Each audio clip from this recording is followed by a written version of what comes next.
looks like we're on. Happy Tuesday, loves. If this is your first time checking out my Facebook Live, thank you so much for checking it out. My name is Dani LeBerry. I'm a virtual licensed psychotherapist and a happiness transformation coach. So I typically work with people who are feeling unfulfilled, overwhelmed, anxious, stressed out, maybe a little down. So each month I do a theme and three different Facebook lives. So for the month of February, the theme was self-expression. So 2 weeks ago, I did a Facebook Live on Time to Talk Day, which is a discussion on ways to bring up mental health and creating that space to talk about mental health issues. Last week, I did a Facebook Live on self love and how to cultivate that. What does self love look like and how to cultivate that?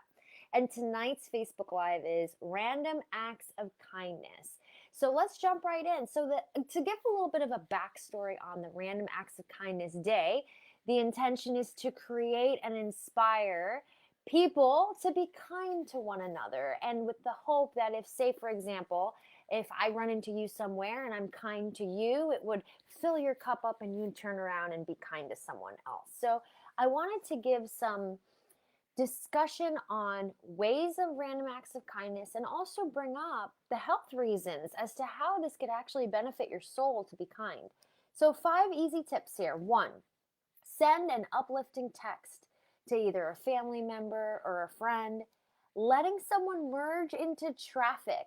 So if you've ever watched any of my lives before, and if you have any challenges with anger or people cutting you off, sometimes you might see me bring up this little thought bubble here. What are you thinking when you're in a situation? So if you're in traffic and you're angry or frustrated, oh, I can't believe this person has the nerve to cut me off. Pause. Just allow them to go into the traffic. It's just a gesture of kindness. Number 3, giving a compliment to a coworker or a friend. And when I say this, I'm not coming from a space of it being forced. It should be something that's genuine, heart to heart. Oh, I love that so-and-so on you, or that looks great on you. Number 4, reach out to someone you haven't spoken to in a while. It's funny that I have sometimes working with clients where they'll say things like, no one reaches out to me. I never hear from anybody. And I'll encourage them, hey, when is the last time that you initiated the conversation?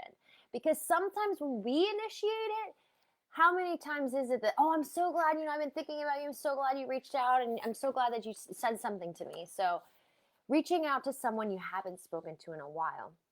And number 5, treating someone to a cup of coffee or tea. So with COVID and everything going on, you can social distance, you can keep your mask on and going out for coffee or tea. And the reason I suggest coffee or tea is because sometimes people feel that you have to go out for drinks or it always has to revolve around alcohol. So it doesn't necessarily have to revolve around alcohol, right? Okay, so send an uplifting text to a friend or family member, letting someone merge into traffic, giving a compliment to a coworker or friend, reach out to someone you haven't spoken to in a while, and treating someone to a cup of coffee or tea. Now, why am I suggesting these things? Why would I encourage you not just, for the kindness of your heart, right? But also because kindness releases feel good hormones. So if you think about it, it actually boosts your serotonin.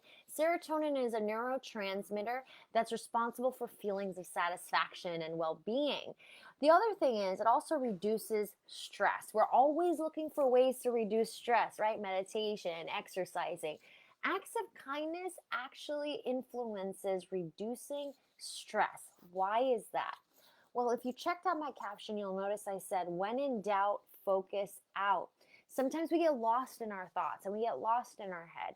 When you do an act of kindness or you're engaging in some kind of act, it gets you out of your head because now you're focused on being kind to someone else. So, as I always say, if you found this Facebook Live to be helpful, I encourage you to share it with your friends, with your family. If anything came up for you while you were watching this or you have any questions, feel free to email me. My email is Dani, D-A-N-I, @DaniLeBerry.com. And I'm also, just a friendly reminder, this Sunday starts Fifth Agreement Group Series. It's a free group series on the book, The Fifth Agreement by Don Miguel Ruiz. An amazing book, really breaking down just how powerful our beliefs and our thoughts can be, and how they can impact us and influence us in so many different areas of our lives.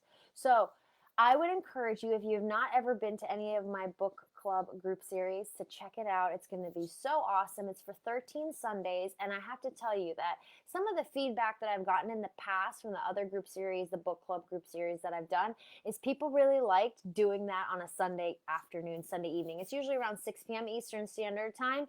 And it was just such a great way for people to go into their week, because I start the group out with a brief meditation. We read a chapter of the book together, and then there's a discussion. So it's really awesome. I would highly encourage you to check it out, especially if you've been feeling a little disconnected, isolated, in a funk. You want to meet other like-minded people, people who are looking to better themselves. So thank you again so much for checking out my Facebook Live. Have a great night and take care of yourself.